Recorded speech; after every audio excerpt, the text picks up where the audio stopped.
Whatever, that didn't work out too well. Either way, it doesn't matter. Welcome everyone. I'm back. New episode number one. This is the I'm Fine episode. What I want to touch on today is this whole idea of how men, as we use the I'm Fine to kind of a sort of a mask for us not having to deal with what we're dealing with at the time. And it's an easy way. It's like a scapegoat, easy scapegoat of just saying, "Yeah, I'm fine. Brush it off. Let's go on to the next." Sometimes things are a little too difficult to or heavy to want to talk about at that time. There's a lot of things that we'll expand on that I think this kind of relates to, at least in my life, as far as why I do it. But I have a couple guests here today. Should be a fantastic show. I'll let them introduce themselves. Yeah, so without further ado, I don't want this intro to be all that long. So let's bring them on. Fellas, fellas, what's going on? Hey, so we'll go around the room. We'll start off with Patrick. If you guys can all introduce yourselves, and then we'll get going. What's Sounds up, good. everyone? I'm Patrick Rose. Patrick, tell us a little bit about yourself, Patrick. I mean, there's a lot about, the direction of this show, especially the phrase I'm fine, that I've had to correlate to, throughout the past 2 decades. I've been through addictions. I've been through, I had my wife die in my arms 15 years ago. So I mean, I really had to adapt and overcome and really grasp the whole I'm fine. And the fact is that I wasn't fine. you know so I'm really happy that we can come to this platform and discuss things like this. Hopefully my stories can help and open up at new avenues for any other men out there. I appreciate it. Yeah, sorry for your loss. Yeah, it's Thank you. all good. I'm remarried now, and I'm very happy. But yeah, bro. I mean, it was definitely a traumatic time in my life. Yeah. No, I get it. No, we'll get into it. Thank you Yeah, for man. sharing. Vance, go for it. Yeah, I'm Vance. Thanks for having me on, Jose. I appreciate it.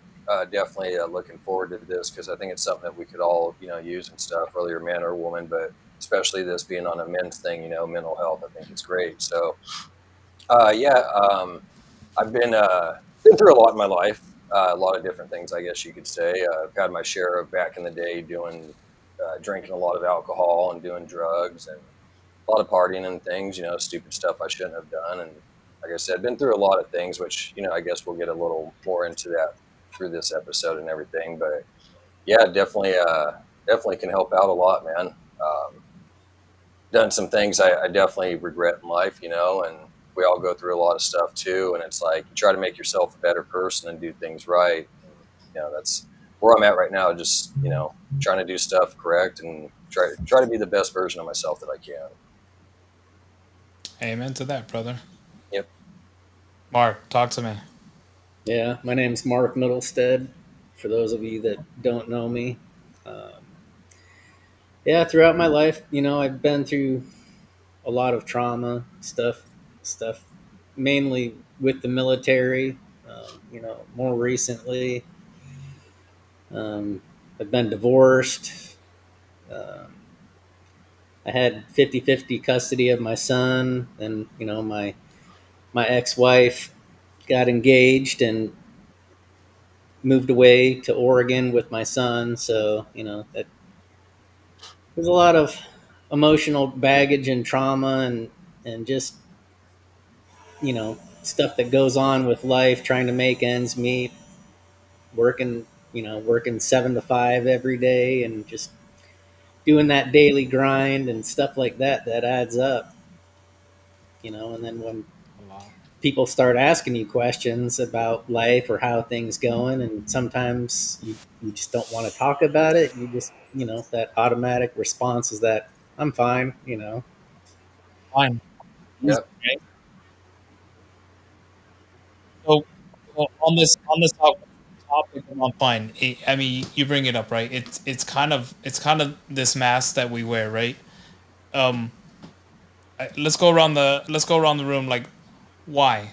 What is like? Why do you feel that you do it? I mean, in the general sense, I kind of know why, but as men, why do you feel like you do it? What, actually put the mask on? And Yeah, why use I'm fine? Why not feel like you want to?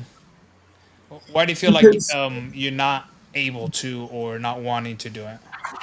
in society, you're not supposed to have emotion.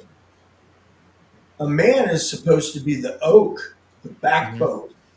Hmm. So, when he gets, whether it be addiction or loss or whatever, you know, as soon as he starts to express himself, and this happens a lot, he'll express himself to his wife. And then 2 months later, his wife will turn around and use that against him. Uh-huh. I guarantee you that man will never, ever really, really come clean again. Yep. It hurts. It's You pretty know, interesting. That's one of the points that I have written down. you you have to wear. You have to put on this facade. Mm. You've got the kids that are looking up to dad. I mean, in my case, I got grandkids. So you have to put on this "I'm fine" facade. You can't show your emotion. You're that And strong. You have to be that, like you said, the backbone, the strong one, the and man of the house, the man of and the family. Right. And unfortunately, there's a lot of men, actually, like in Mark's case, that are in the military that have, you know, seen a lot. And the fact is that they coincide better with wartime than family time because this is what they've been trained to do. So when they come home, bro, that's some fucking baggage. Yeah. And thanks for your service, brother. So talk to us, Marco. What do you think's the difference between the whole serving? Yes, thank you for your service. Appreciate your service. One, the difference between serving, like military life and civilian life, is that I know it's different. It's a dumb question, but how maybe expand on the differences that you see or you think it is between the two. So for me, it was just like a big transition, right? Like, so when you're overseas and you're in a third world country and you're doing, or you're serving your country and you're on a combat tour,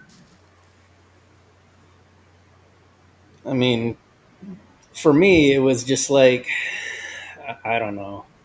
I had soldiers that were under me that didn't even want to like leave the forward operating base where we were at.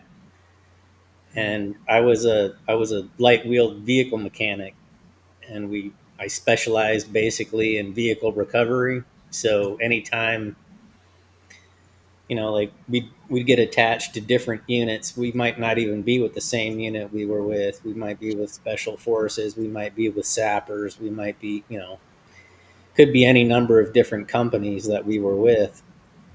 And when your soldiers don't want to go out and do these recovery missions, I just step up to the plate and get it done. And to me, there was like a big thing to like try and be able to bring everybody back to their families. You know what I'm saying? From scenarios like that, and at one point in time, I didn't really care whether, call it like that, the 1,000 yard stare or whatever, right? Like you're facing death in the face constantly, and muscle memory and stuff kicks in. And then when you're, you know, it got to the point where I did like two combat tours. I did 15 months in Iraq and then another 12 months in Afghanistan. So my first tour overseas, we got extended, and then the company that I was with, we got a presidential citation, which was it's a pretty big deal, but at the same time, it's like, when I went into the army, I went in with the intent of furthering myself, like trying to make myself better, have a little bit more discipline. I wasn't hanging out with the best people, at that time in my life. Um, but I also went in with the intention of coming out and having, uh, you know, job experience or something where, once I did get out, I could make a decent living. So I learned a good trade, and but it just got to the point where these constant deployments, uh, and everything was so compartmentalized too. You don't always know what's going on, and Yeah. I'd had enough. Definitely takes its toll, huh? Yeah. Yep. But then That's when you get out too, the thing is making that transition. Like that was probably the most difficult part for me. Was just I couldn't deal with big crowds of people. I was always constantly looking for like egress points. Like if something went down, what's the best way to get out of here? it's that Or muscle memory, huh? yeah, So you did you find it easier while you were serving than to be back in civilian life? no, no. I mean, it was definitely much more stressful, being deployed overseas and being in those situations. But like, you just have to be adaptable and flexible, and just make those on the moment decisions. And yeah, a lot of muscle memory stuff kicks in. And that's definitely where the I'm fine was. It got solidified, huh? Yeah. In the military, it's like, bang, you have to be fine, otherwise, you have no other option. Yep. Yeah, I guess to a point. Yeah, sometimes for me, like personally, like when somebody asks me how I'm doing and I say I'm fine, it's just a way of me deflecting, like not wanting to talk about my emotions. Yeah. Yep. So for me personally, and that's not all that's not the case all the time. When somebody asks me if I'm fine, and it's usually I just don't. I say it because I don't want to talk about my emotions, because like for me personally, it's kind of emasculating, right? Like, a guy that's really sensitive and talks about his emotions a lot, it's there's a stigma to it that's attached to that, and people look down upon that, Sure. especially other men. I think, like, you So know maybe don't think about it. I don't want to think about it as emotion as much as experience, right? We're experiencing something that we just need to get off our chest, right? And it's not necessarily that we need to cry or we need to do this or we need to do that, but we have something that's bothering us or something that's weighing heavy on us. That if all we did we get it out, I think it would do us a tremendous service just to Yeah, get it out, totally. just to oh yeah. talk about it. Yeah. So Vance, talk to us. I mean, you said in the beginning, but talk to us about kind of your experience. Just general in life. Yeah, I mean, kind of. So Mark talked about right his military experience, and you kind of see a lot of where a lot of this stuff is rooted. Like for me, it goes back to my childhood, and a lot of it is like I could trace it back to my mom. Right, I used to come home, and my mom would be like, "Oh, how's your day?" And I'm like, whatever, I'm fine. I don't talk about it. Right, whatever happened at school, then that transitioned into right? Young adulthood, and then adulthood, and then it just keeps getting stronger and stronger as we get older, because there's more and more expectations on us throughout our lifetime. Where it's Uh, like, okay, young adult, okay, you're almost a man, you're almost about to graduate. Then you move into adulthood. Okay, now you're gonna start a family. Now you're going to get your own place. Now you have to take care of all your responsibilities, and then it gets bigger, and then you have a bigger family, et cetera. Right? It just continued to get stronger throughout my life. Right. Yeah, I'd have to agree. I mean, with my part, I mean, um, so growing up, man, my parents, they divorced when I was like 2 years old. So that I didn't really have to deal with the aspect of them divorcing, but I had to deal with the rest of my life, right? They got joint custody. So one week I'm with my mom, and then the next week I'm with my dad. So it makes it really rough when you're going back and forth between. But when you have the parents that are fighting too, right? So that really makes things tough through life. So you got parents that are fighting and always kind of bickering back and forth and stuff. And when you have to hear that, it's like, well, when is your dad going to do this or that, or da da da, or Mm. vice versa, and it's like, well, that's not really stuff that you should be putting on kids. So I think a lot of it started there. Um, Got into junior high. Like in elementary, I had really good grades. I was trying to focus. I had all A's, 1B. Once I hit junior high, that's when I just really didn't give a crap, right? It was just kind of like whatever. So I got into skateboarding and more into skating and all my new friends, because I went to a completely different school, like not even just going from elementary to junior high. This is a different school district. So it's an all new set of friends and everything that I'm having to meet. And you get into skating and girls and all that stuff. Well, then you get a little bit older, you start experiencing things as you become a young man. So I got kicked out of junior high, or out of high school, excuse me, when I was 18 years old. I was almost a senior. I just had a few months left of my junior year. And after that, I started working a few months after I had gotten kicked out of school. And so at around that point is when I started experimenting with drugs. And I had already been drinking. So doing a little bit of the drugs and everything, you're really not doing too much in life, right?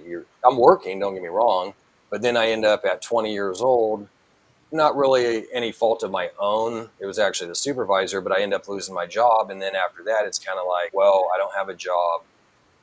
I'm not really with anybody, like not focusing on life. At So I'm doing drugs at that point, and then 9/11 happens, and I'm deciding, well, I'm going to join the military. So I go down 9/11, or a few months after that, and I'm going to join the military. Well, the recruiter down there, he wants me to cover up a tattoo, a mermaid that I have, and put a bra on her. And I'm Mm. like, no, that's not what I'm going to do.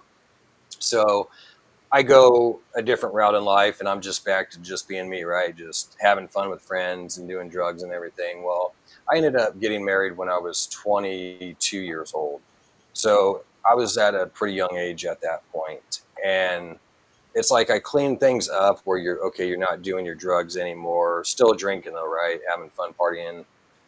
And I think like it's hard. You get married and you go through a rough time in marriage. You're young, you're having to deal with this, and then like having 4-step kids. I'm raising kids that I don't even have any of my own, so it's like it's a whole different ball game.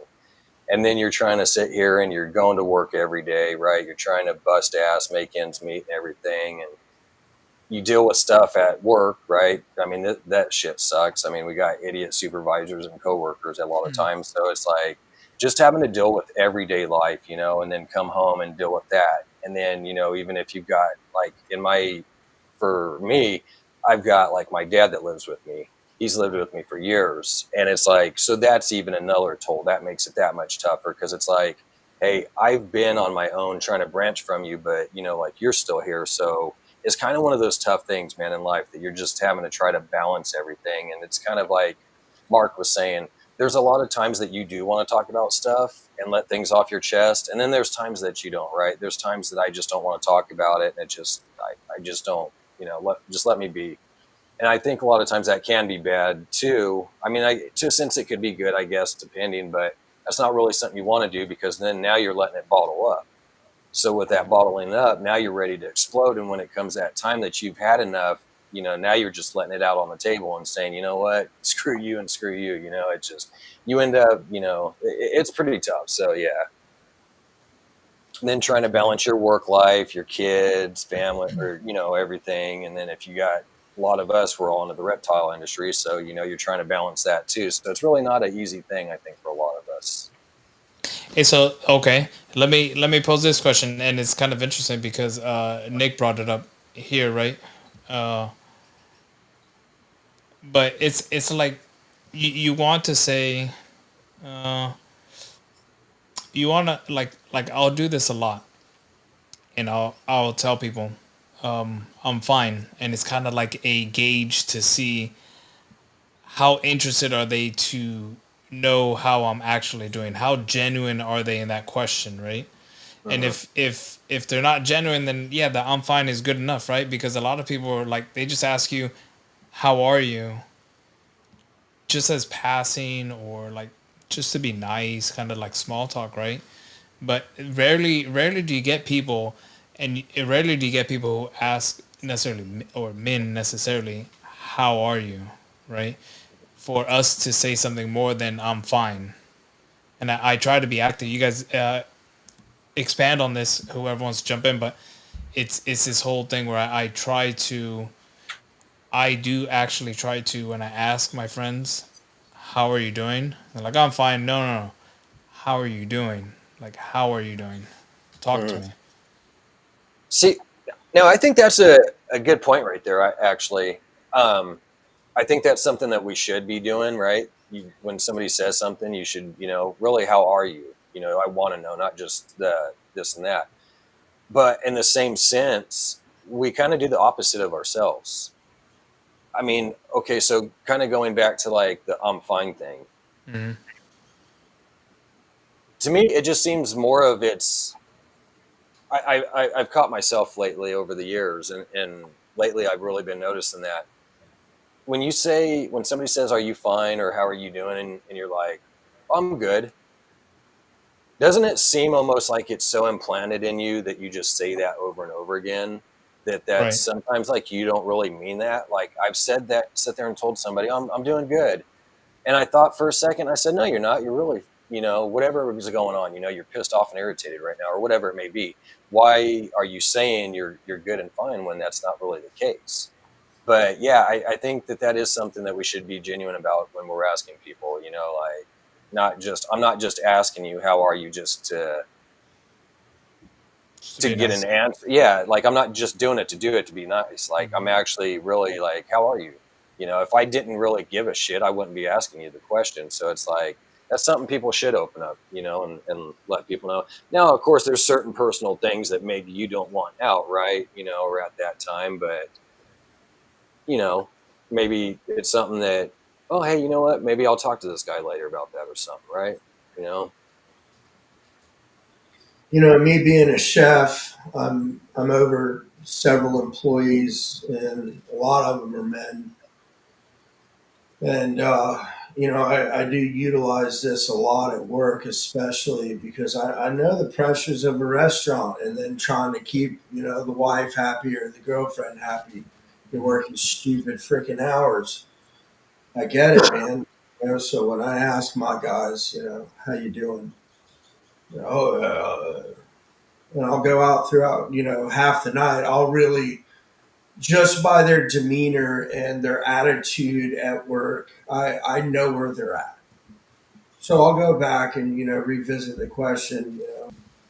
Have have a little joy. Yep. Have a little compassion and a little joy. Yeah. Stop being so hateful. It's Yep. not that bad. You know, I promise you, I'm here. Yep. We Right. can go out. We can go out back anytime, and you lay it on me. Yeah. Just let it out. That's all it takes sometimes. 36 years in a kitchen. I promise you one thing: there ain't nothing I haven't fucking heard already. Yeah. The only negative thing I can think about that, like for me in the situation that I'm in, where I'm at work, yeah, I have a couple people that are under me as well. They're like direct reports. And, say I'm having a bad day and I come in and I start venting to some of these guys will turn around and go to my boss, and then my boss is coming to me telling me I have a bad attitude, and then Mm-hmm. I should be leaving that shit at the door, right? Like, leave that stuff at home. When you come to work, be happy and be supportive, and get these guys to, like, get the job done. Again, Yeah. that's somebody For else me, telling that you to wear the mask. Yeah, so it's like I'm trying to build morale within my own team at work, and build that relationship where you can sit there and have the ability to talk to each other. But it's just like, that's just not the case where I work. It's not yeah, it's looked down upon in a way. It's just like, just get the work done. Yeah, and that's probably at most jobs, right? Especially if you're. It depends on where in the hierarchy you land, right? You always want to complain up, not down.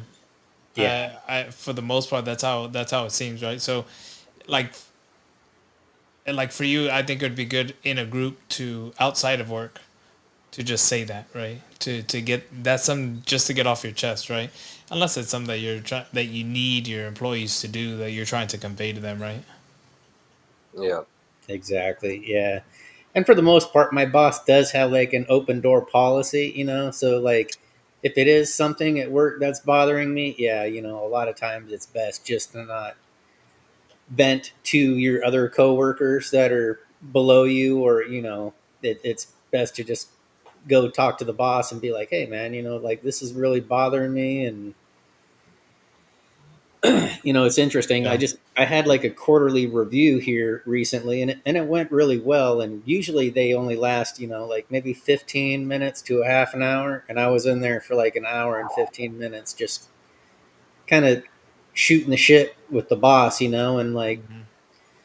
I haven't had a really good opportunity to sit down with him and discuss some of the things, and like, he opened up quite a bit too, which was nice, and it helps build that relationship.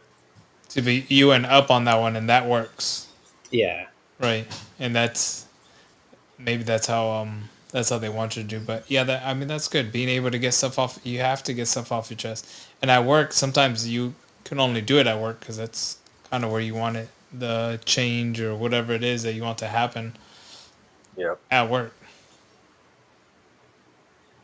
Yeah. Exactly. Yeah, I Yeah. was gonna say, a lot of the times, like, when family members or a friend will ask me how I'm doing, and I'm just like completely stressed out from work, and then it's just like, like, I don't want to talk about it. I'd rather just leave that at work. Yeah. Yeah, that's And then true. so for me, a lot of times it's a juggling act between like that work life balance, leaving my personal life at home, work life, It's Yeah. it's funny you said that, Mark, because it reminds me of somebody actually, and it's funny because his name's I had when I worked at Lowe's, there was this Mexican guy Jose that I worked with, and he was actually a really cool dude too. But he sat there and it was awesome, man, because that guy, I don't understand this dude. He would come in. So we had two Jose's actually. We had Happy and we had Grouchy, right? Happy was always the cool one. Grouchy, nobody could stand that guy. He was a jerk. So Happy always came in every day happy. Like, that was their routine. And it was like, how is this guy happy all the time? Only one time I could sit there and say, man, I seen this guy upset and pissed. Like, never seen it before in him. And it was a coworker that had kind of upset him. But he did the same thing. Like, I would talk to him and he's like, I leave my work life at work and my home life at home. And it's like, that's a good point. I could see that definitely. And it's kind of hard because sometimes you want to talk about things, right? But you kind of have to do that. You kind of have to leave your work at work and not bring it home, because then you're just bringing more crap into your house, right? Or whatever happened at your house, you need to leave at the house and not bring that to work. You need to keep that separate. And I think sometimes, like, what I always try to do is find like that one or two. I mean, I got along with everybody for the most part, but I know not everybody liked me. But you try to find those one or two people that you really are cool with. Like Jose was one of those, and I would sit there and talk with him, about certain things at times. But you try to keep that limit, because that's the problem too with work. People like to talk, so they will sit there, and anything that you say is now going to be drugged throughout your business, right? So you Yeah. definitely want to keep that separated as much as possible. Yeah, that's tough. Yeah, yeah. Or just limit those conversations, right? Like if it's I mean, you something, could talk about maybe your dog passed away at work, but you might not want to sit there and talk about how, what your wife, did you, or this or Yeah. that, right? Cracked you over the head with a frying pan or nothing. So yeah, there's definitely things that you want to pick and choose, of course. Hey, but okay. So even with the heavy things that happen, because I've had some things happen in my life as well. I will almost, I don't know who I would even share things with. Yeah, even some of my family doesn't even know of some stuff that's happened, but it is one of those things that I mean, it's good to share, even on some of this stuff, even on a podcast like this. Who would you, not like on this platform necessarily, but who, like, how would you share those things? Who would you share those things with, or how would you know who to share those things with? I guess it would be my question. I think it depends a lot of times how close you are with somebody, but also, do you have something in relation together? Like, is there a similar thing that they dealt with, right? That maybe you could talk with them on, that you don't feel comfortable talking with these people with, because they haven't been through that same situation or something similar, at least. Well, for me, I mean, me coming out of addiction, I've been, clean and sober for a little over 2 years now. And, it's the fact that, I've got sponsors. I've developed some really, really close friends. And, that bond, when you take away, in my case, addiction, what do I have in common with these guys? Absolutely nothing.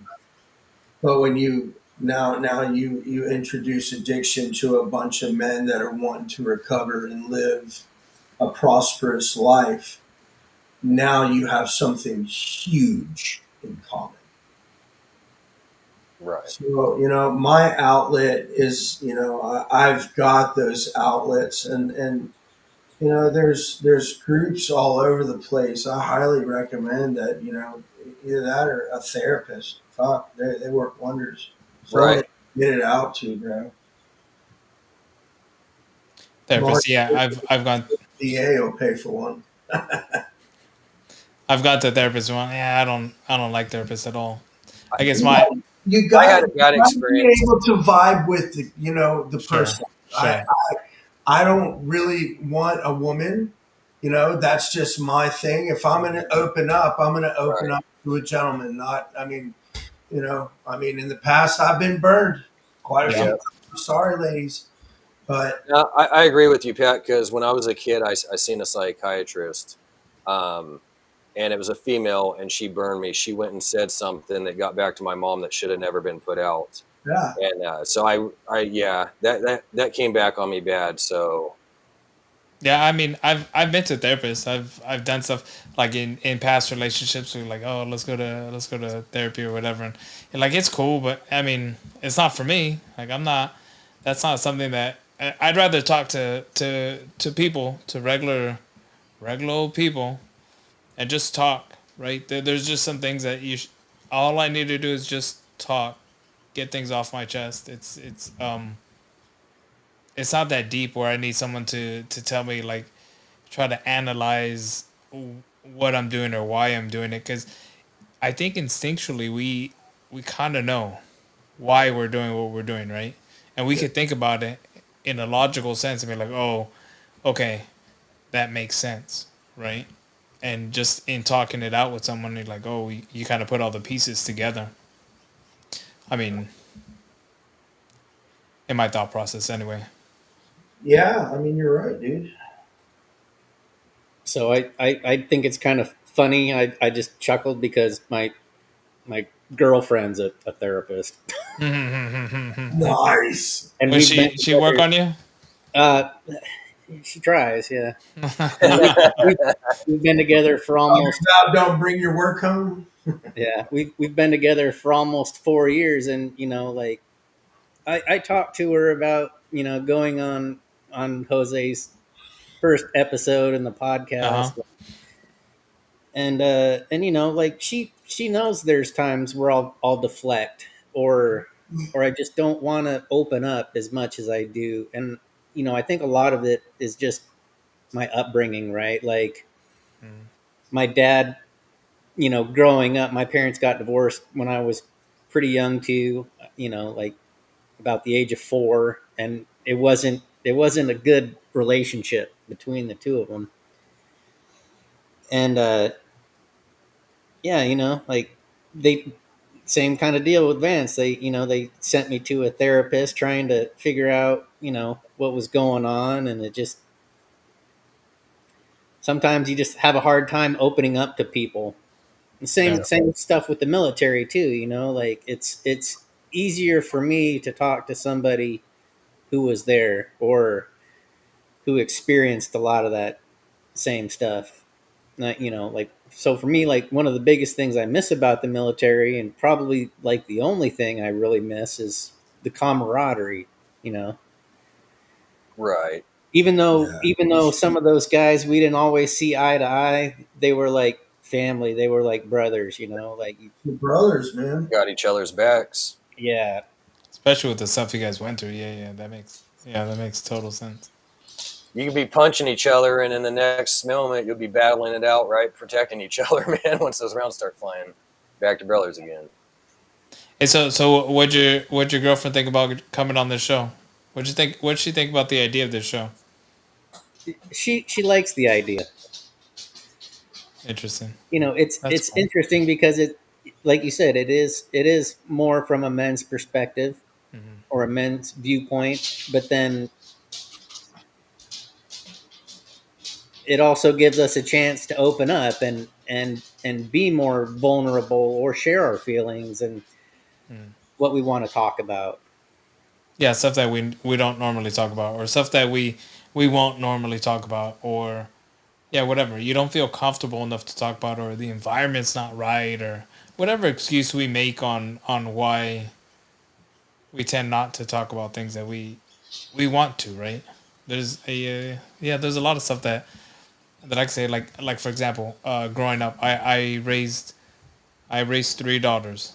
I was one of 6 brothers, and I raised 3 daughters, so I know both sides, right? And in raising 3 daughters, 2 of them were not mine. They were from my kid's mom from a previous, but the youngest one was mine. And going through raising at least the middle one was one of the toughest things I had ever done in my life. And granted, I wanted the kids from an early age. I wanted a big family. I only raised these 3 kids, but the middle child, oh, she put me through the ringer. That was tough. When I'm saying tough, I mean like probably attempted suicides, drugs, alcohol, all the.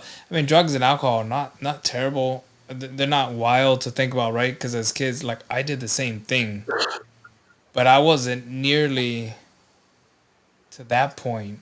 And I don't know if it's a girl thing versus a boy thing. I don't know what it is, but none of my brothers are like that either. And man, that was tough. Like getting a phone call saying that so they didn't know if she had committed suicide and she was in her bed, like at home, because I was at work. I worked maybe I think it was 45 minutes away at the time. Her mom worked closer by, and the youngest one, her youngest sister, walks in and finds all of this, and I'm like, fuck. As a dad, sitting there, the only thing as a father that you want to do is protect your children from some of the heartaches of the world, right? Mhm. And for that to happen, and for her to see that, and for her to think, and I was on the phone with her, and oh my, that broke my heart. That broke my heart. Oh, for sure. That was one of the toughest things. One of the toughest things that I had to go through. Mhm. But I mean, even through all that, right? You still have to say I'm fine. Yeah. Yep.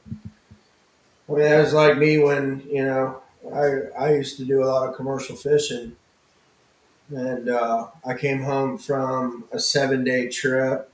We'd been beat up. It was, 6 to 7 foot the entire week that we were out. We rode hard, put away wet. When I came home, my wife she was horrible diabetic.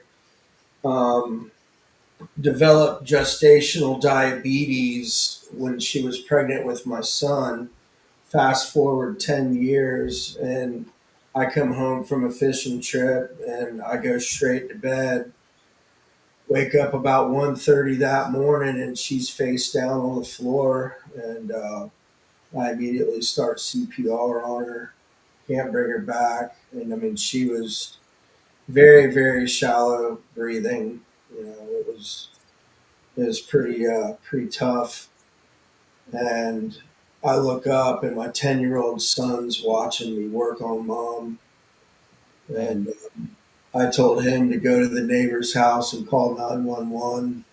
1:30 in the morning, he's beating on my neighbor's door. My neighbor comes running over with his cell phone, and I had to swallow a lot of it, and I ended up, horrible addiction. I just wanted to stay numb. I wanted to be fine. Right. And the whole time, I'm absolutely destroyed inside. Um, I was definitely in the midst of an active addiction for the next 15 years, and now that's I good. sponsor other men, that are going through the same kind of problems that I am. Or, I'm an ear. I listen to a lot of men, and their issues. Yep. Every Saturday morning at 9 a.m. I go to a men's group, solely men, about 40 to 50 men, and we talk about addiction, we talk about our problems, we talk about, and what this does for me now. I've I'm just starting to learn to accept who I am. I'm just starting to learn to live with peace. I recently, gave my life to Christ. And honestly, I have not been more at peace since I've done that. And, I'm going to go ahead and say this, I do use a lot of profanity still, but, I don't ever remember Jesus saying, I want you to work for me, but not if you're a potty mouth. Right. Um, Right. Oh, so, that being said, I do still say fuck a lot. Hey, Um, don't feel bad, Pat. I pray every day myself, man, like two, three and times a day, and I cuss like a sailor myself. It ain't gonna it go nowhere. helps you mentally. It helps you mentally Hmm. to get in your own head and just pray. You know, Exactly. it helps you mentally. It helps you spiritually. Every morning, I pray to God that He gets in my head before I do. Yep. So, that's just how I cope. That's how well, like I said previously, I've got a lot of outlets, but I've learned where those outlets are because me, I need that. I need that structure. I need these systems in place in my life to keep me together. I think a lot of us need that structure. I think that's, and I want to go back even to the military, right? Because the military gives you structure, Yeah. but so Christ gives you structure. Like these structures are good because it gives us something to just to follow, right? And we don't have to think about it too much. We just follow, and I've done the same thing with Christ. I've talked to you, Patrick, and I picked up a Bible recently, and I started reading, and I've started going. I've talked to Vance as well. I started going to church, and I just got back from church this morning, and the service wasn't all that great necessarily. And I like, for me, the church is not necessary. The Bible is necessary for me. Like I like reading it. Um, I like reading scriptures and just understanding the Bible itself. But Right. yeah, I think structure is important, and structure is what gives us all this stuff. And the fact that you're actually out there talking. So I'm doing it on a much smaller scale, or this is on a much smaller scale than what you're doing with the group of men that you're doing over there. So, and that's commendable. That's great. That's something that's, again, much needed, right? It's yeah, it's fantastic idea. I like the sense of it, and this whole podcast has been something in the works for me for, dang, probably the last year. I've always, the problem with me is I always doubt whether something is going to be good enough, or something is going to be that someone is going to like. However, that so today at today's um service, the pastor, he read a quote from this guy John Maxwell, and it said, if you need people, you can't lead people. So I've tried to get away from this whole mentality of, it's not that I don't need people, but it's okay if they're not around. And I have tried to live my life in those on those terms. I don't like, as far as likes or views or this or that. Like in the intro of this whole podcast, I even said, like, you don't have to like this show, you don't have to follow, you don't have to subscribe. You only do it, and I said that because it's like, I only want people who want to be here, not who feel like, oh, because I told you to do this, you should do this. And that's kind of like the whole thing that I did with the chat, or that's how it came off wrong, but that's how I wanted with the chat, was like, I'm not gonna add anyone because I only want you to add yourself if you want to be in this chat, not because someone added you to the chat. If it didn't make all that much sense, but that's why I did it. So it's kind of like, yeah, I don't.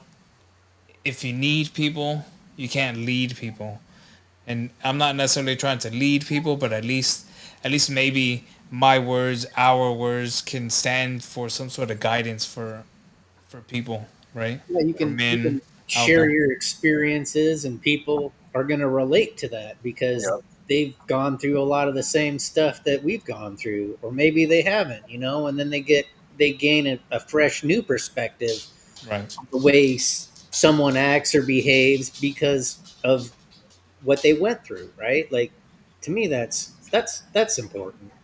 Yeah. Yeah. Absolutely. It's good to have a good support system in place, like for me, when my dad killed himself, it was like back in 2018, and my wife at the time, our relationship was really rocky, and she just really wasn't there to be that emotional support, right? So Right. I relied heavily on my immediate family, my sister and my mom,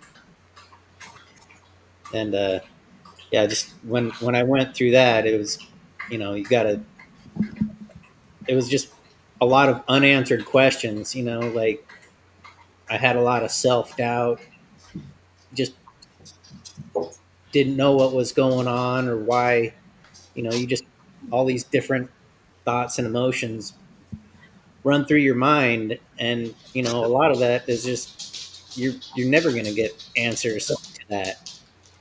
Right. And it was very difficult for me because my ex-wife, just wasn't there for me emotionally. So I relied a lot on my immediate family, and I had to take some time, and then about a year afterwards, we took a we took a trip down to Mexico, and like 6 months after it happened, we had a big like celebration of life more. Like I'm not big on memorial services.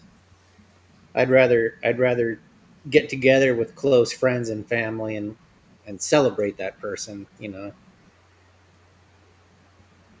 Yo. But that was difficult too because my mom, she wanted me to do a big speech in front of like 150 close friends and family, and that was tough. Oh, for sure. Yeah, that'd be tough.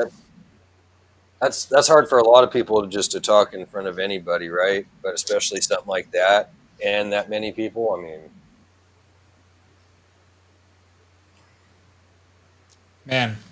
Yeah, that's I mean, I've done it. My cousin passed away when he was what 26 from diabetes, and I'm like, oh, I'll go talk up there. I'll go give my little speech. I'm this tough guy.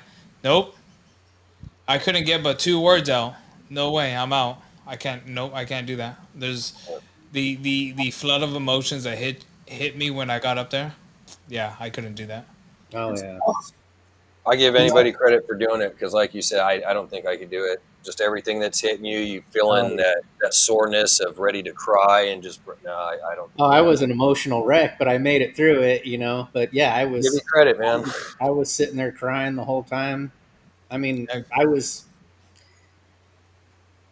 you know, and I had time to prepare for it, right? So I remember my son. I took him to one of his soccer practices, and I was sitting there in the truck while he was out there doing his thing, right? And he came back in, and like, dude, I was sobbing, trying to think of like, like you want it to be relatable, but you also want to share like those intimate details, right? And that was just like one of the most difficult times or things that I had to go through. And like when you lose a loved one, that's difficult. yeah. Hey, you For can't you sure. can't say you're fine on that one, huh? No, no, yeah, Like I didn't even bother trying to say I'm fine,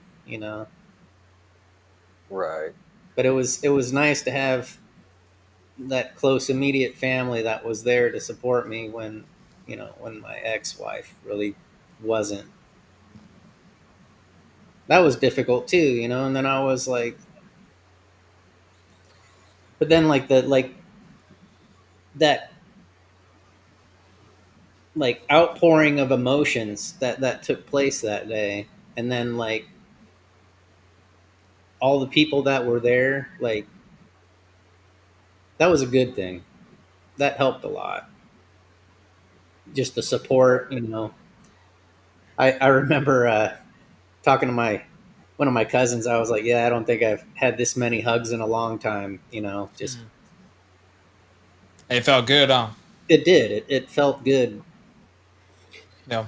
Felt really And good. Yeah. that's the I guess that's the whole point of this too is it does feel good for people when people reach out in that are genuine who want to know how you're doing instead of the whole basic I'm fine, but they're like no, how are you doing, right? Like how are you doing? It that genuineness feels good, and if someone ever did that to me, or like, oh, how are you doing? Oh, I'm fine. I know. How are you really doing? Like I would open up. I'd tell them, and I do try to talk to people these days about kind of how things are going, and I do I work on it actively to try to talk about some of the things that I go through or that I'm going through in the day. Um, my daughter gets a lot of it. She gets the brunt of it. We have a pretty good relationship, so like even the whole thing with wives or exes or whatever, I was kind of pseudo divorced, right? Like it was not a because we weren't never married, but we're in California, so we went through the whole thing. But I kept my daughter, and I've raised her since she was 12, so she's kind of like she's on that. She'll bounce stuff off me. I bounce stuff off her, and she really is my best friend, and she is the one I guess the biggest part of this, the biggest takeaway that I've taken away is you need someone who's non-judgmental, who's just going to listen, just to listen, right? And give you honest feedback. Like I want people who are going to give me honest feedback, but not judge me for what I'm doing, Right. right? Right. And that's I think we kind of talked about it backstage, Jose, about how, like when people ask you how you're doing, Yeah, a lot of times a man will, the first thing, like, he's trying to propose solutions to the problem, or, like, if you're going through something, trying to help you get through it. But then there's times where it's good just to listen, right? correct. Yeah. You don't necessarily have to have a solution to every single problem you have, because And that's tough. it's just nice to have somebody to sit there and listen to you, to feel accepted, and then it kind of falls on you to figure out what you need to do to make you yourself happy, or get through whatever you're going through, right? Got to put that full armor on. Full armor. Hey, Yeah. but okay. To your point though, so I do this with my daughter a lot. She'll tell me something. I'm always trying to find a solution, and she's like, "Dad, I don't care about your solutions. I'm not trying to figure this out. I'm not trying to fix it. I just need you to listen." And at that point, the light bulb came on, and I'm like, "Ah, fine, whatever." Because that's my male brain, right? That's what we do. We're always trying to fix something. It's it's you're having a problem. Let's fix it so it doesn't happen again. But a lot of the times, they just want someone to listen. That's it. Right. That's it. It's that simple. And but even as men, we do from time to time want people just to listen. That's it. Simple. Lend that ear. I think Kat said her. I think she said in the comments is just lend that ear, right? It's the easiest thing. And I mean, there's a lot of people. There's a lot of people talking about stuff. There's stuff in the comments, and I mean, I'll bring up their comments, but it's hard to bring. But there's, I mean, we all go through loss, right? Loss of life. It all happens to some degree. My grandma died of Alzheimer's. That was hard as all get up. I'll tell you what. I mean, there's a lot of stuff that happens. You know, to see someone go from like right, they all someone going shouldn't be that difficult, especially in following Christ now. It doesn't make sense, but it makes sense, right? You could be more at peace with it than before, because before it was more anger. Why did he take them? Why did they have to go that way, right? Yeah. Like my so I know you guys. Sorry, my grandma with Alzheimer's. You see them deteriorate from this beacon of hope, this beacon of, and you grew up with this woman your whole life. She was the matriarch, right? Mhm. And then to deteriorate to where she can't even use a pencil. That's hard. That's Yeah. hard. And some of the stuff was pretty yeah. I mean, loss of life is difficult. It doesn't matter how you slice it. I mean, I felt absolutely useless, because my wife was so healthy, and then she had a previous son, and it really messed her up inside. So the fact that we were able to have my son was just a miracle by itself. And then she gets gestational diabetes, and literally for the next 10 years, I had to watch her go downhill, and I mean in and out of the hospital, to the point where she finally told me, like 2 days before she died. She tells me, she's like, when I go, I don't want you to dwell on it too much. I don't want you to, I want you to find someone to help raise our son. I want you to find someone that's going to make you happy. And I was like, no, nah, why are you already talking like you're dead? And she goes, I don't have long. And she had to go. She needed to go back to the hospital because her sugar was really, really elevated. And I take that back. It was about a week because I went on another trip, and then the day that I came back, I found her that night. But she had previously told me she don't even want to go back to the hospital. She's tired of being a pincushion. I mean, they were blowing out her veins. I mean, I had to watch her go from, a respectable buck 50 down to almost 100 pounds. I mean, it Yeah. was I mean, it was terrible, terrible. Right. And it is what it is. But I will say this: we were doing so many drugs, and we were getting so messed up. We were caught in almost like an alternate reality where we thought the norm was what we were doing. Everybody else is doing exactly what we're doing. I'm going to work, and I'm getting messed up at work, and then I'm coming home and we're getting messed up, and woohoo, it's the weekend. Here we go. Yep. Um, you know, it took her actually passing away and me going through the trials and tribulations that I've been through, and that includes getting remarried to someone that doesn't suffer from addiction. For me to actually realize and accept, this is who I am. This is what I need to do. And when you start coming to terms, with the things that you've been involved in, the traumatic stress of your life, start coming to terms and forgiving yourself for things. It works leaps and bounds.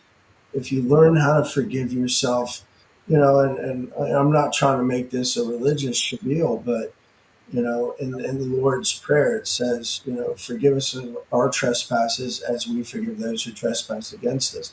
You've got to forgive yourself first before you can move on and forgive other people. To have peace like that, you need to, be at peace with yourself. The Yep. rest will radiate out of you. Yep. Exactly. At peace to give peace. Yeah, I agreed 100%. There's a lot of there's a lot of things. You see what Kat posted, right? That that's tough. I feel for you. We're here for you, Kat. Yep. Sheesh. Yeah, for real. Yeah, and like even like Justin said, yeah, we've even when we act like it doesn't bother us, it does. It always does. Yeah, I remember waking up one night in the middle of the night, waking up in the middle of the night one night, and this after my grandma passed, and she visited me in a dream. And what she do? She told me she's okay. yeah. You wake up just bawling. You're like, wow, that felt so real. But I mean, so bringing this full circle. So it's not. I don't want it to be a sob story, right? I don't want it to be just a down episode. How do you then deal with that, right? Like for me, a lot of this stuff is laughter. I like joking. I like laughter is the food to my soul. It's 100%. And I don't know if you guys noticed, but I will crack jokes. I will even at the even at the hardest times.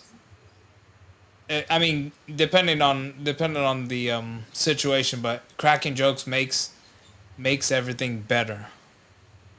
How even in times of when we say we're fine, I guess how do we deal with it when no one is there that we can sit there and talk to?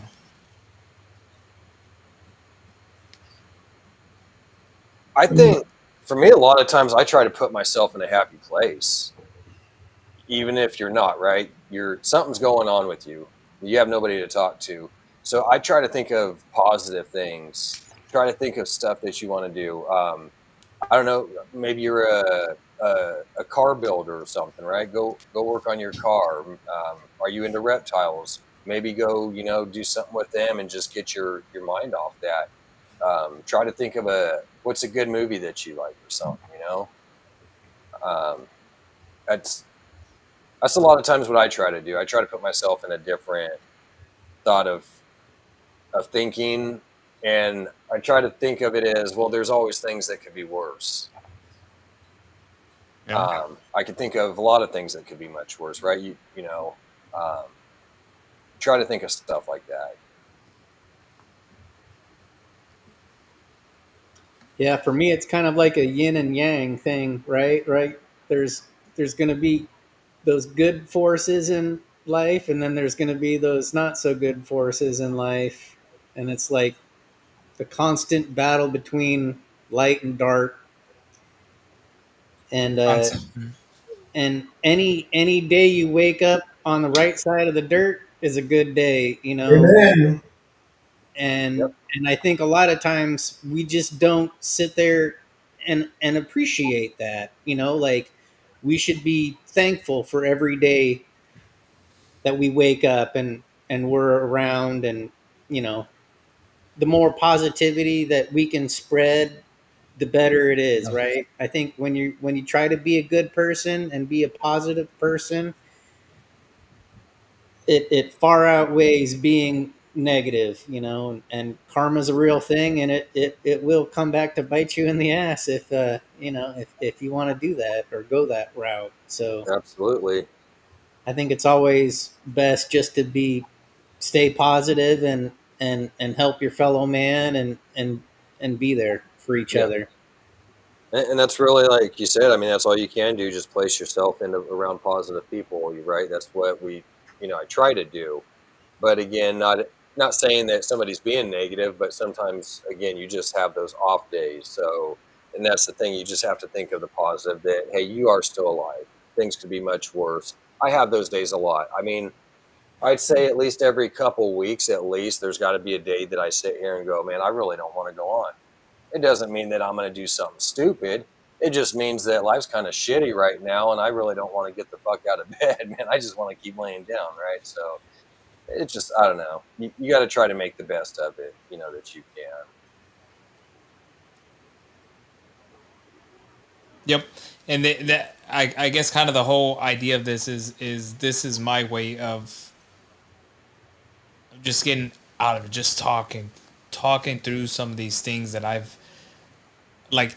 And it's interesting because it's not, even though it seems like this is all doom and gloom, right? Because you see what Mitzi put, right? And I understand it, and everyone has a story where it's sad. Everyone has a sad story. It's not the point of this. The point of this is just to talk about it, right? And it's not that we're dwelling on these things, but it's just talking about it so that people don't feel like they're alone in this world, right? Because we're not.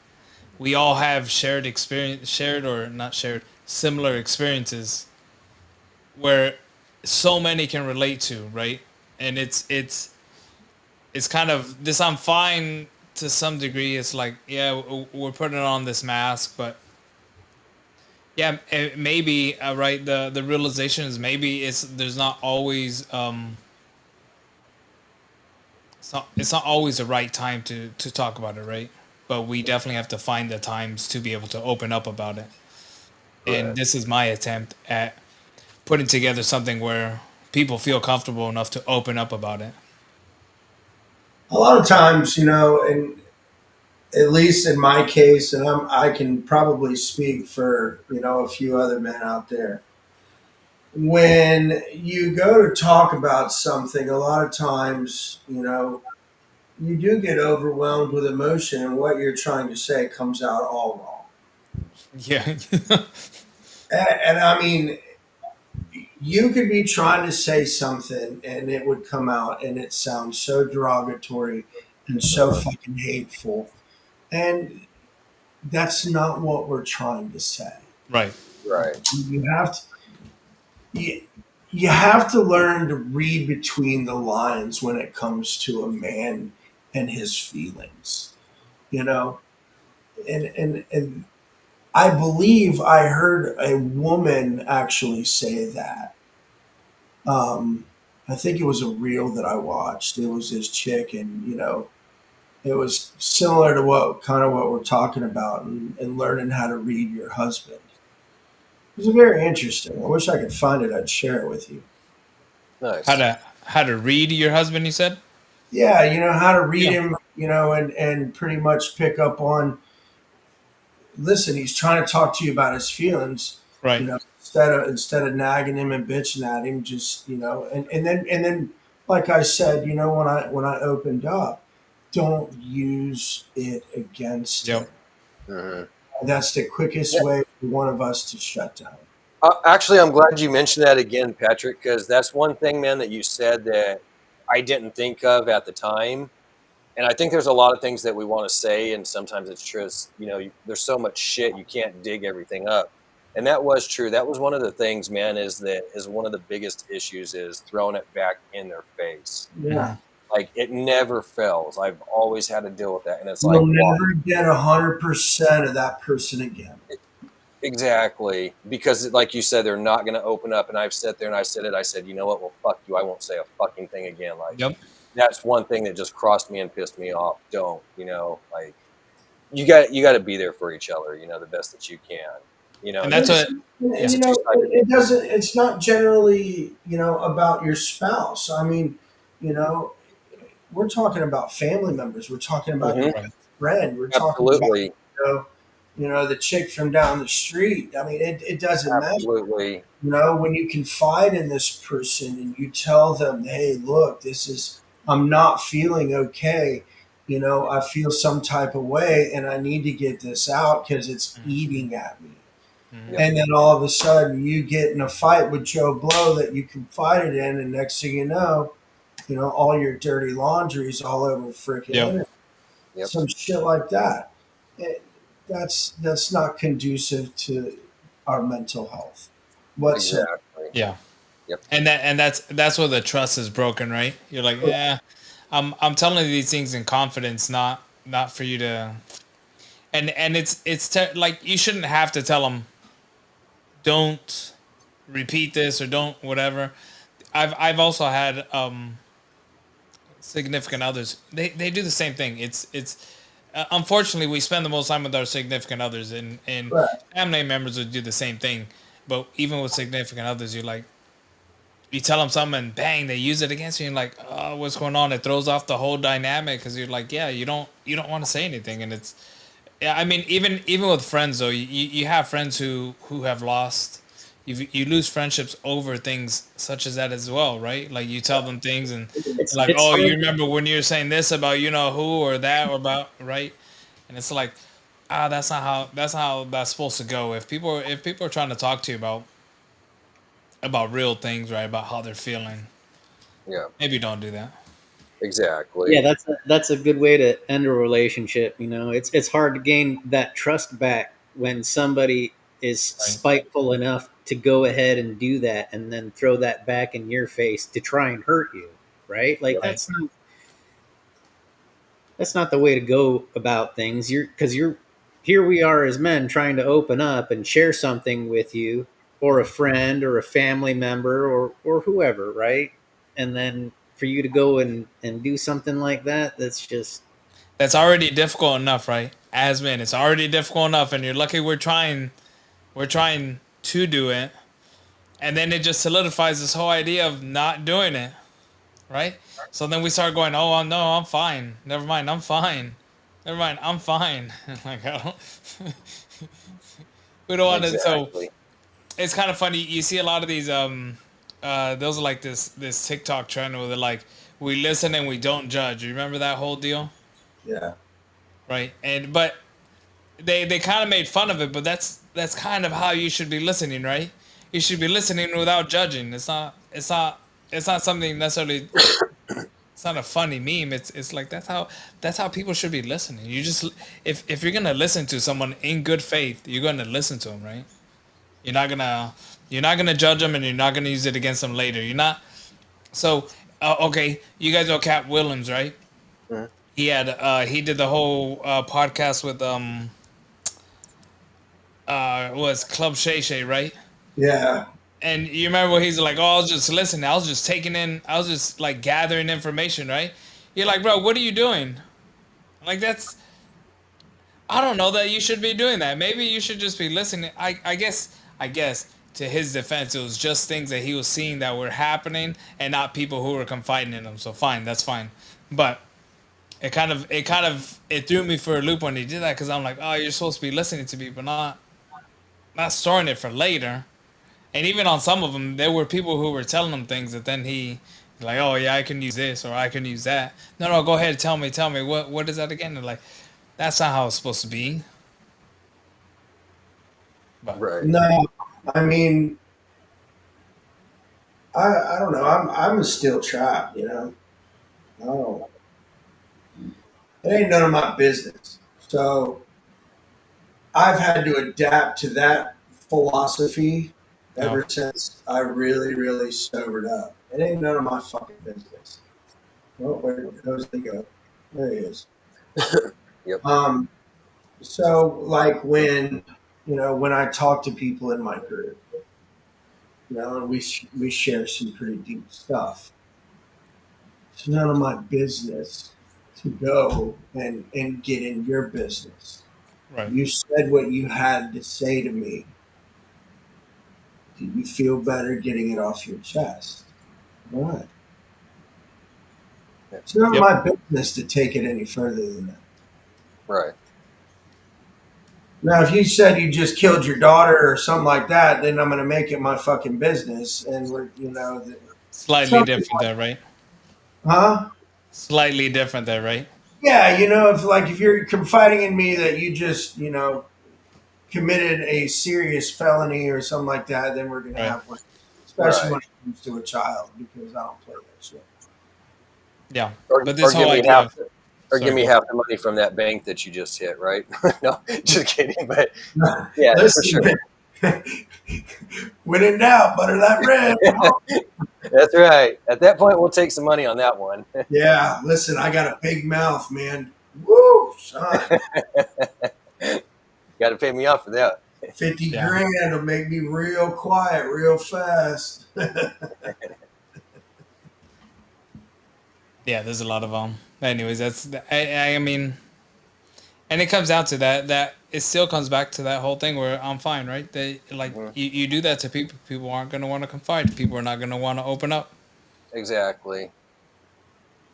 right? And yeah. So anyways, back to the whole idea of this podcast is, I do appreciate you guys coming on and even opening up, being able to talk about some of the things that we've talked about, right? Like some of these things are necessary, but they're difficult.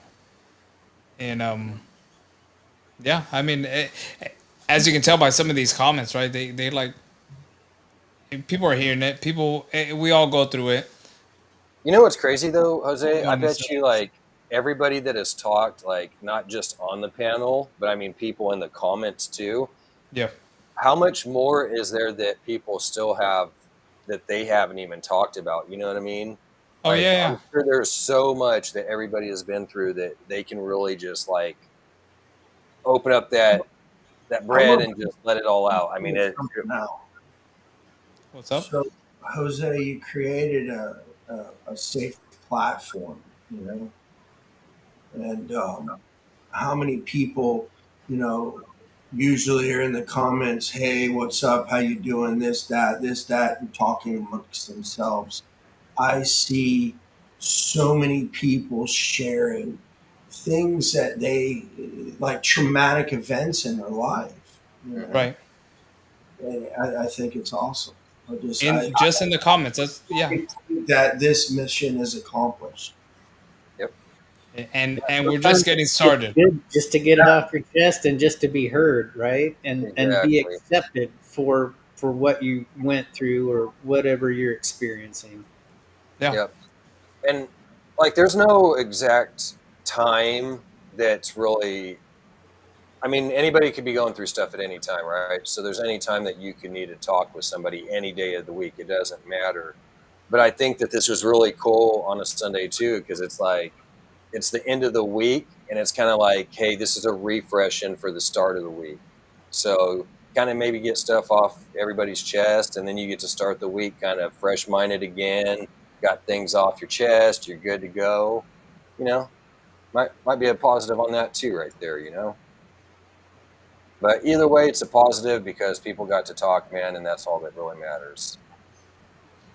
Well, and what I'm hoping with this is we build a community, and I know this is men focused because, and I say that because it's a lot harder for men to talk about these things than it is for women, right? Women tend to have a bigger community amongst themselves and outlets that they can do this kind of thing with.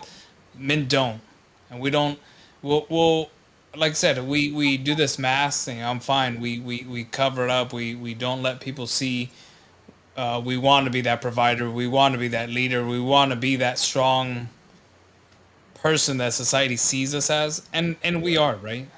But it's just we also need to get things off our chest that for whatever reason they're weighing heavy, right? So this is a men centered podcast, but even like we said in the beginning, women get the knowledge of kind of like how men think, right? Like because men and women think way different, and we don't get to see how men think necessarily in kind of the public. And a lot of women, if they seen this, would definitely help them in their relationships as far as like how to deal with the person they're with, or the man they're with, if they're with the man. I guess I don't want to assume, right? But if they're with the man, they understand, I guess, the thought process that we go through Yep, in some of these things, and maybe it's not worth shutting you out for because we don't want to talk to you or we don't like you, but it's more like it's a little heavier, and we want to know that someone is really wanting to know, and you're not just asking just like as a small talk kind of thing, right?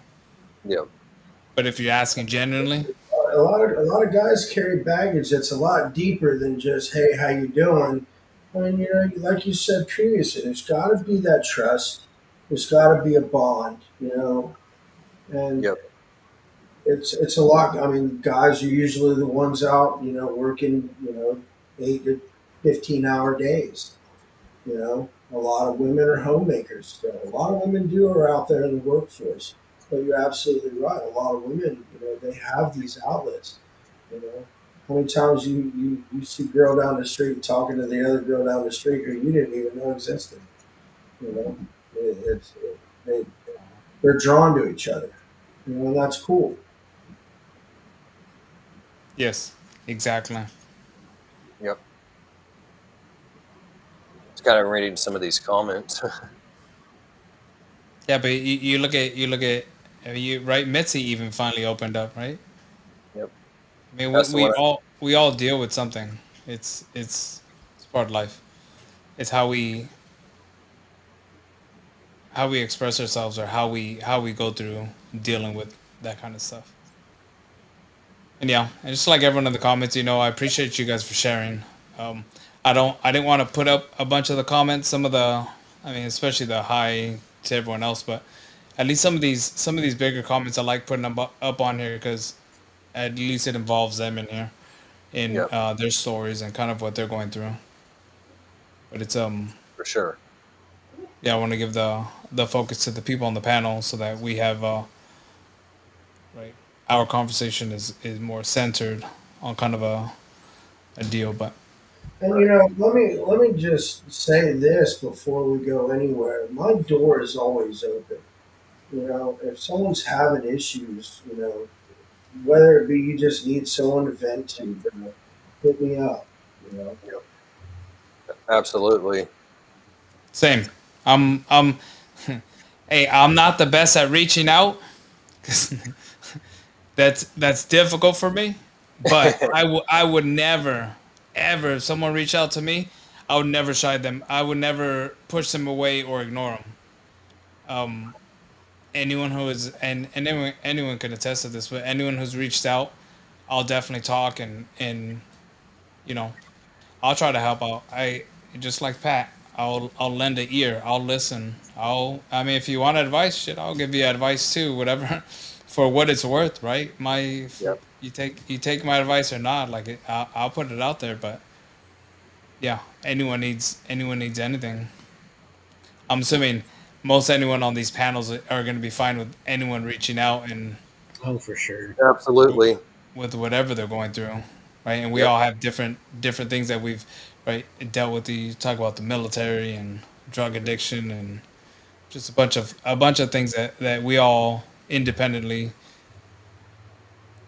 not specialize in, but at least have dealt with in our lives. Because I've never been in the military, so I don't know what the military is like or military life or having Right. to come back into civilian life kind of And deal. I'm sure it's different for everybody too, right? Like not everybody's experiences are going to be the same, or they're not going to have the same viewpoint that I do, right? But, But but it's it's your okay. viewpoint and it's for like military and kind of this stuff. It's kind of it is unique in that sense. Like I said, I've never been to the military. I wasn't in the military.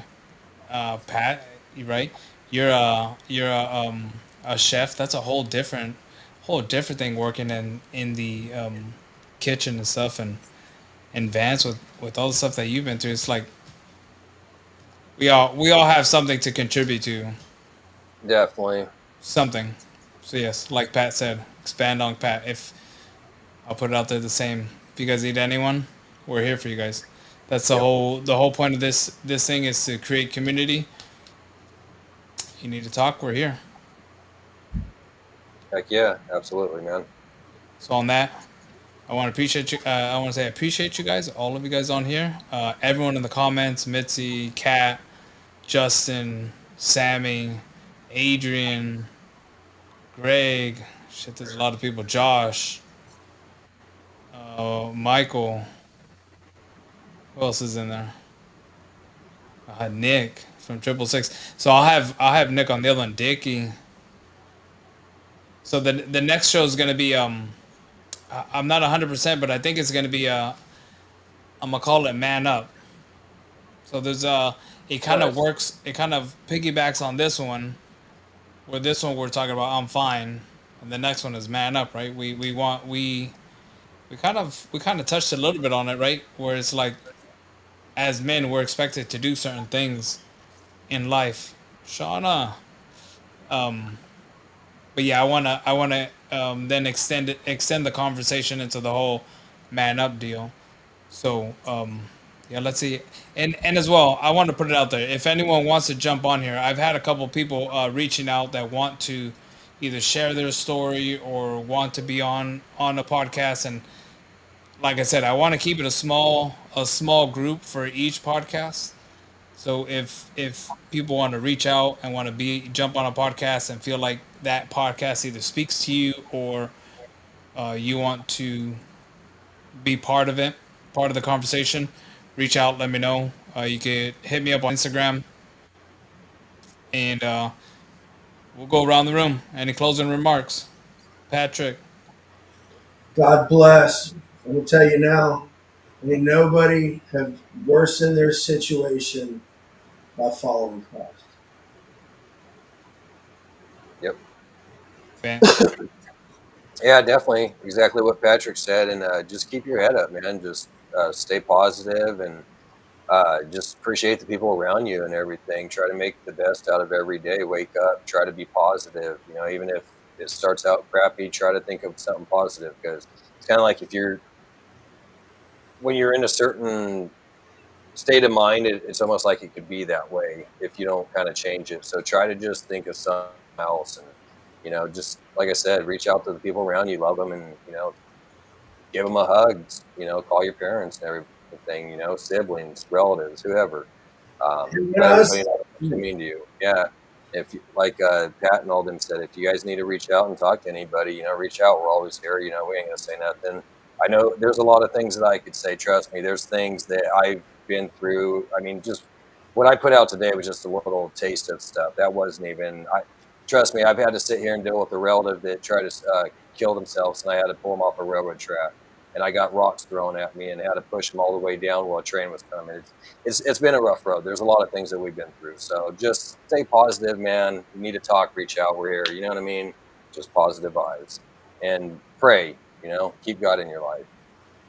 I love it. Yeah, Jose, I just wanted to say thanks for giving us the opportunity to share a little bit more about ourselves and open up on some subjects that, might be tough to talk about. And appreciate the opportunity to do that. And, you know, when life hands you a bag of lemons, make the best of it and make some lemonade, right? There's always something positive to take away in any situation, and it's those situations that God puts you in that helps develop your character and helps you grow along your way, right? Yep, That's the way I look at it. So just do the best and make the best of every situation you can, and be willing to sit there and listen and share your experiences with others. exactly. Nice. So again, I'll do my closing remarks. Thank you, fellas, for jumping on, sharing your experience. Anyone out there, I think if you have someone out there, genuinely ask them if you're gonna ask them if they're fine. Genuinely ask and genuinely listen would be my advice. Try to be that at least a good ear, and if they wanted some feedback, then give it to them. But at least, at the very least, be a good ear because a lot of people need someone to listen to. And like Vance, Patrick, Mark have all stated, reach out. We're trying to build a community. Anyone who's going through anything, talk to us. And on that, yeah, I appreciate you guys. That's episode 1. It was a good one. For sure. Out.